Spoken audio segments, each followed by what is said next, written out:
ইসলাম কি পূর্ণাঙ্গ জীবন বিধান না অর্ধেক? তো আপনাদের এলাকায় ফরজ সালাতের পরে সম্মিলিত মুনাজাতের পক্ষে যারা আছেন, কেউ নাই না? এদের কাছে দেখবেন এই পৃথিবীতে আর কোনো ইবাদত নাই। একটা বক্তা বক্তব্য দিচ্ছে 1 ঘন্টা, কোনো অসুবিধা নাই, একবারও সে খুশি হয় না। যেই সম্মিলিত মুনাজাতের বিরোধিতা করলো আর ওই মাল হাত তোলে।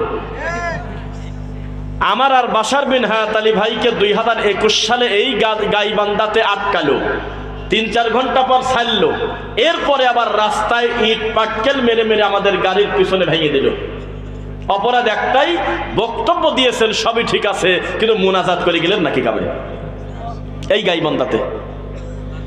তো যেই লোকটা সম্মিলিত মুনাজাতটাকে ইবাদত মনে করে, সে কি ফরজ মনে করে কিনা এটা আপনাদের কাছে আমার প্রশ্ন। বুঝতেছেন না মনে হয়? এই সমাজে বেনামাজি তো নাই নাকি? সুদ কেউ খায় না।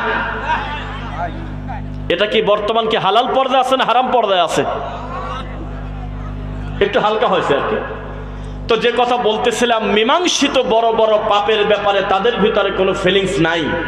শুধুমাত্র বসে আছে কোনো এক বক্তা যদি আমার নামাজের পর মুনাজাত নিয়ে যাবে চায়, তাকে ধরো। আর কোন ইবাদত এই পৃথিবীতে এই লোকটার নাই। আপনার এই পাশের জেলা বগুড়াতে কিছু অসভ্য রোগী আছে, এই কবর পূজারীর বক্তব্য শেয়ার করে যে সম্মিলিত মুনাজাতের পক্ষে আছে একজন রেজবি, এই জোকারের বক্তব্য শেয়ার করে, কিন্তু তার নিজের আহলে হাদিস ভাইয়ের বক্তব্য শেয়ার করার টাইম নেই।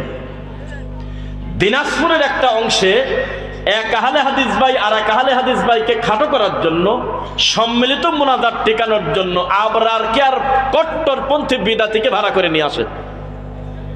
তাহলে আমি আপনাকে বোঝাতে চাচ্ছি আপনার কপাল কত খারাপ। আপনার চোখে শয়তান কি পরিমাণ পেশাব করছে আপনি আমাকে বলেন। কত মাজার পূজারি মাজার পূজা ছেড়ে সঠিক আকীদা মেনে নেয় নেই।